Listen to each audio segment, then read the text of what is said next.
እና ልትጋቡ ነው? ሙያ ሳይኖራት የማገባት የመጀመሪያ ሚስቴ ነች። ማለት የኔ ፍቅር ቀልድ ነው። እሺ በል ጓደኛዬንማ እንዲያትላትም። እውነቴን እኮ ነው። ሳምሪ ኤክስ የምትበልጣት ባስተሳሰብ ነው እንጂ መልክና ሙያ ላይ ኤክስ እኮ ዲግሪ አላት። የኔ ፍቅር ህይወት ያስተማረኝ ይበቃኛል ብላ የመጀመሪያ ፍቅረኛ እኮ ወይኔ ፍርፍሯ። አንቺ ሰውዬሽ ተጫዋች አይደል እንዴ? አይደል? በቃ እኔ ልሂድ። እንዴ ያዘዝነው ምግብ መች መጣ? መች በላን? የልትሄጂ ነው? በላው እኮ መጣውሻ። አንዲ ሸኝቻት። ሳምሪ ምን ነው ደበረሽ እንዴ?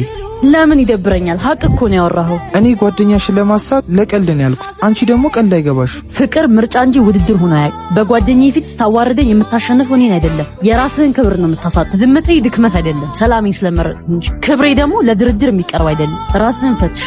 ከዚህ በኋላ እንዳትደርስብኝ።